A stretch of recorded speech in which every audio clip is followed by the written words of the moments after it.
death-like. Next, let's look at the summary of this poem. Okay, the poem starts with a description of the laburnum tree whose top was still and silent. Its leaves had turned yellow and seeds had fallen down. It was a daytime in the month of September when the tree was standing still and death-like. The lifeless tree becomes alive by the arrival of the goldfinch bird.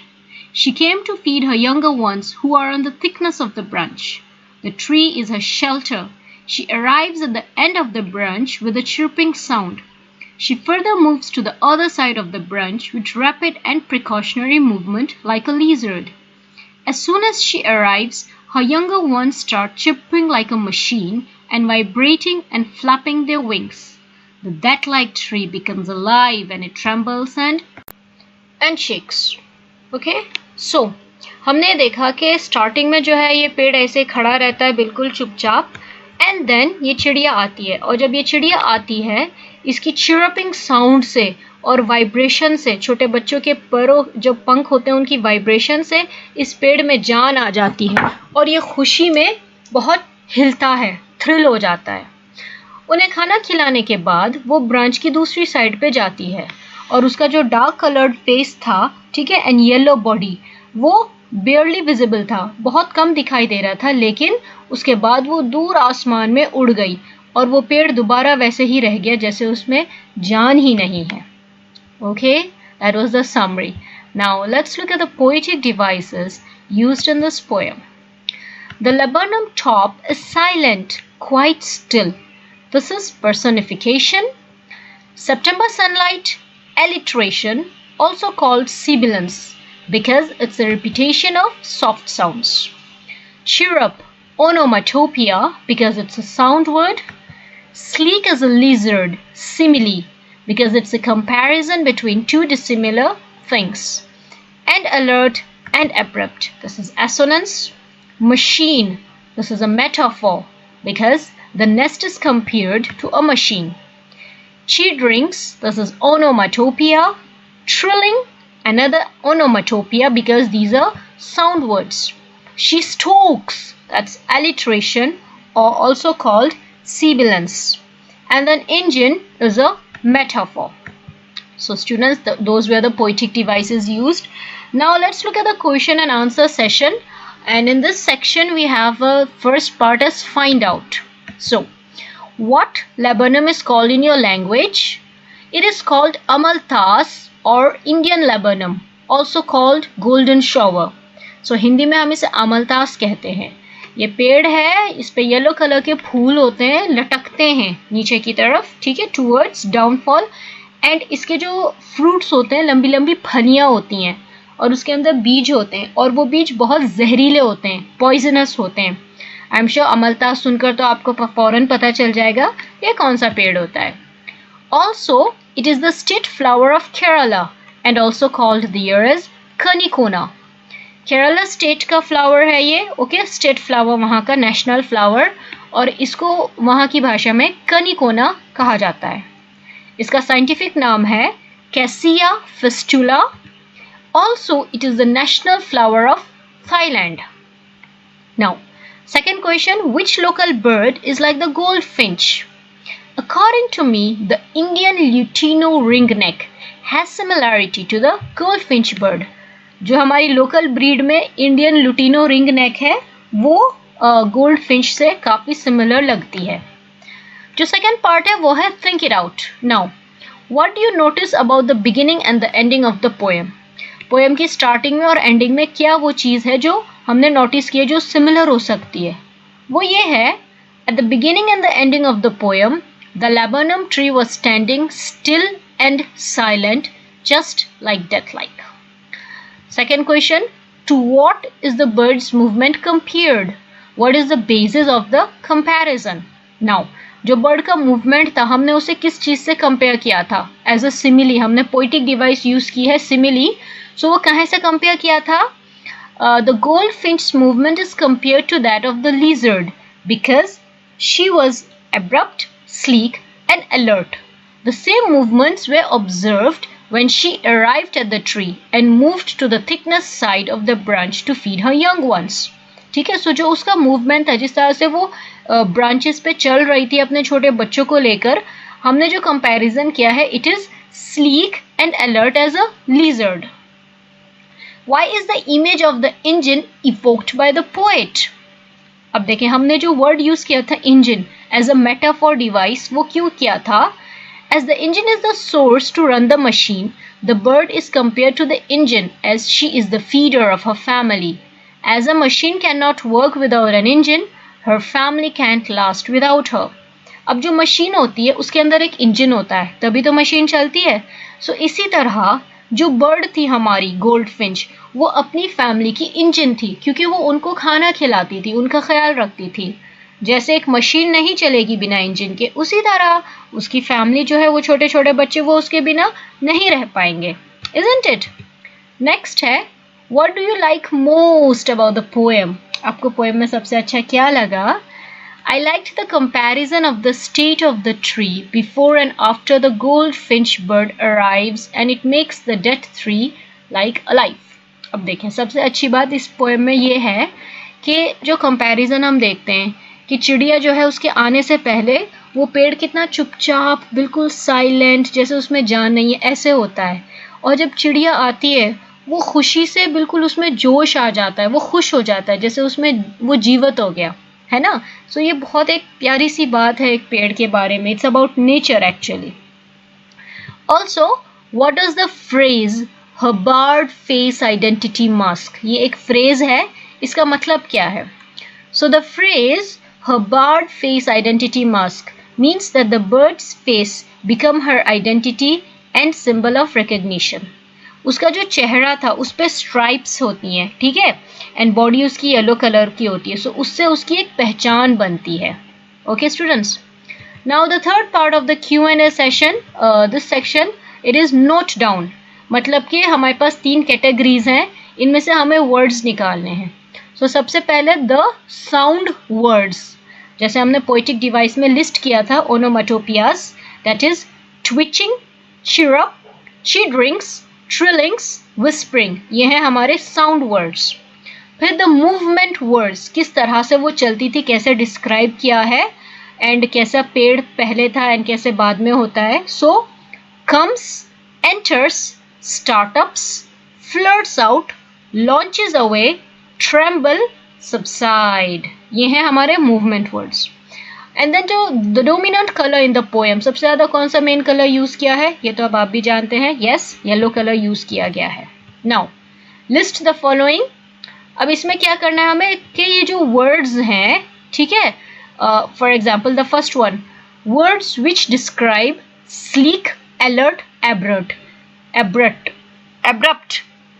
ये जो words हैं ये क्या है को describe करते हैं poem में. ये है lizard for sleek, machine, alert, abrupt, suddenness. Okay, now second वाला है words with the sound cha as in chart and tr as in trembles, जो पोएम में यूज किए गए हैं वो हैं gold, finch, branch, chidrings, chirrup, trillings, twitching, tremors. Third, other sounds that occur frequently in the poem. और कौन सी sounds use होती हैं? So जो ing sound है, ठीक है, ing जो 3 words alphabets use होते हैं words में, जैसे कि twitching, chitterings, winks, trillings, whisperings, ये other sounds हैं जो हम poem में continuously use करते हैं. So overall students, the laburnum tree, this is a story about an amalthus पेड़, जिसे हम golden shower भी कहते हैं, या इंडियन laburnum. आप देख सकते हैं बहुत ही खूबसूरत पेड़ है, कितने प्यारे इसके फ्लावर्स हैं. और ये पेड़ ऐसे मतलब बिल्कुल चुपचाप खड़ा था until हमारी गोल्ड फिंच बर्ड आती है, इसमें जान डालती है और फिर चली जाती है. So dear students, please study the poem again. Question answers भी are provided for you. Enjoy. Feel the poem. It's really a beautiful thing about nature. I hope you do enjoy it, and if it's interesting, I shall definitely get some more poems for you, and I just hope they help you in your study. So all the very best throughout your grade 11. Take care of yourselves, stay home, and have a nice day. So students, those were the poetic devices used. Now let's look at the question and answer session. And in this section we have a first part as find out. So what laburnum is called in your language? It is called amalthas or Indian laburnum, also called golden shower. So Hindi में हम इसे अमलतास कहते हैं. ये पेड़ है, इस पे येलो कलर के फूल होते हैं, लटकते हैं नीचे की तरफ, ठीक है, टूवर्ड्स डाउनफॉल. एंड इसके जो फ्रूट्स होते हैं लंबी लंबी फलियां होती हैं और उसके अंदर बीज होते हैं और वो बीज बहुत जहरीले होते हैं, पॉइजनस होते हैं. आई एम श्योर अमलतास सुनकर तो आपको फौरन पता चल जाएगा ये कौन सा पेड़ होता है. Also it is the state flower of Kerala and also called the year as Kanikonna. Kerala state का फ्लावर है ये, ओके, स्टेट फ्लावर वहाँ का नेशनल फ्लावर, और इसको वहाँ की भाषा में कनिकोना कहा जाता है. इसका साइंटिफिक नाम है cassia fistula. Also it is the national flower of Thailand. Now second question, which local bird is like the goldfinch? According to me, the Indian Lutino ringneck has similarity to the goldfinch bird. जो हमारी local breed में Indian lutino ring neck है वो gold Finch से काफ़ी similar लगती है. जो सेकेंड पार्ट है वो है think it out. Now what do you notice about the beginning and the ending of the poem? Poem की स्टार्टिंग में और एंडिंग में क्या वो चीज़ है जो हमने नोटिस की है जो सिमिलर हो सकती है? वो ये है, at the beginning and the ending of the poem the laburnum tree was standing still and silent just like death-like. Second question, to what is the bird's movement compared? What is the basis of the comparison? Now, जो bird का movement था हमने उसे किस चीज़ से compare किया था? As a simile. हमने पोइटिक डिवाइस यूज़ की है सिमिली. सो वो कहाँ से कंपेयर किया था? The goldfinch's movement is compared to that of the lizard because she was abrupt, sleek, and alert. The same movements were observed when she arrived at the tree and moved to the thickness side of the branch to feed her young ones.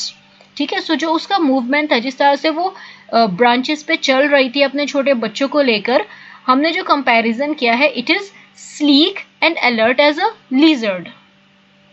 Why is the image of the engine evoked by the poet? अब देखें, हमने जो word use किया था engine as a metaphor device, वो क्यों किया था?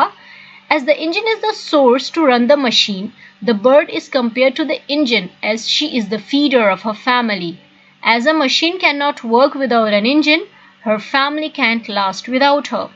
अब जो मशीन होती है उसके अंदर एक इंजन होता है, तभी तो मशीन चलती है.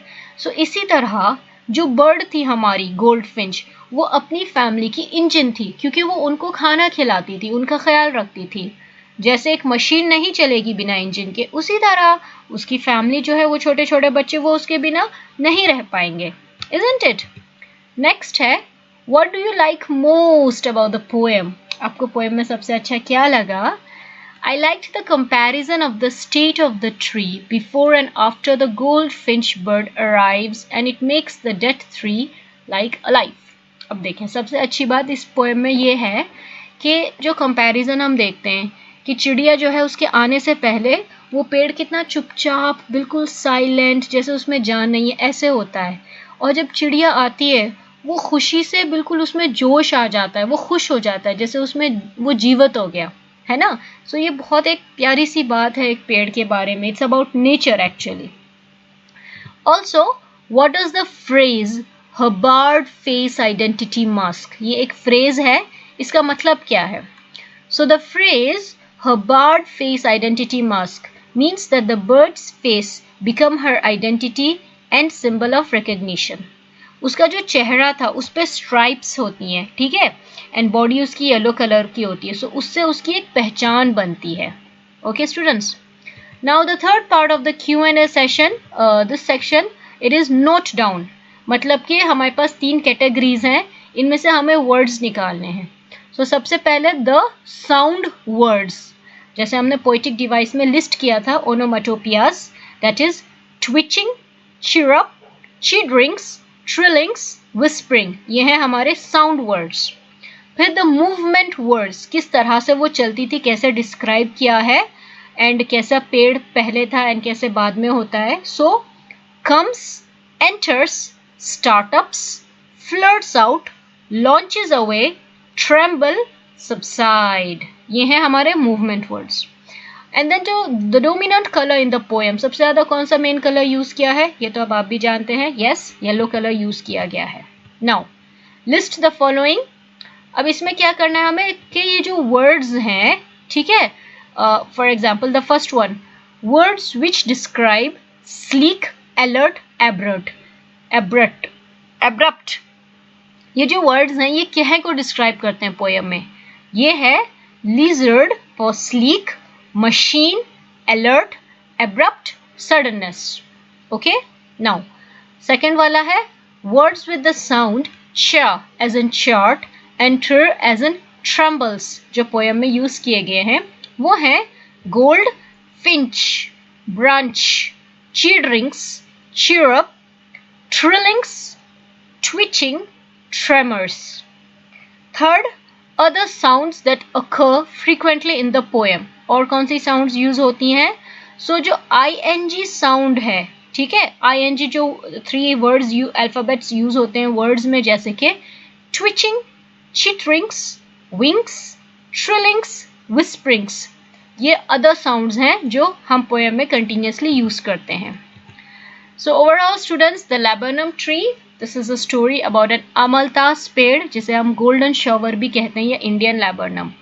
आप देख सकते हैं बहुत ही खूबसूरत पेड़ है, कितने प्यारे इसके फ्लावर्स हैं. और ये पेड़ ऐसे मतलब बिल्कुल चुपचाप खड़ा था अनटिल हमारी गोल्ड फिंच बर्ड आती है, इसमें जान डालती है और फिर चली जाती है. तो dear students, please study the poem again. Question answers भी are provided for you. Enjoy, feel the poem. It's really a beautiful thing about nature. I hope you do enjoy it, and if it's interesting, I shall definitely get some more poems for you, and I just hope they help you in your study. So all the very best throughout your grade 11. Take care of yourselves, stay home, and have a nice day.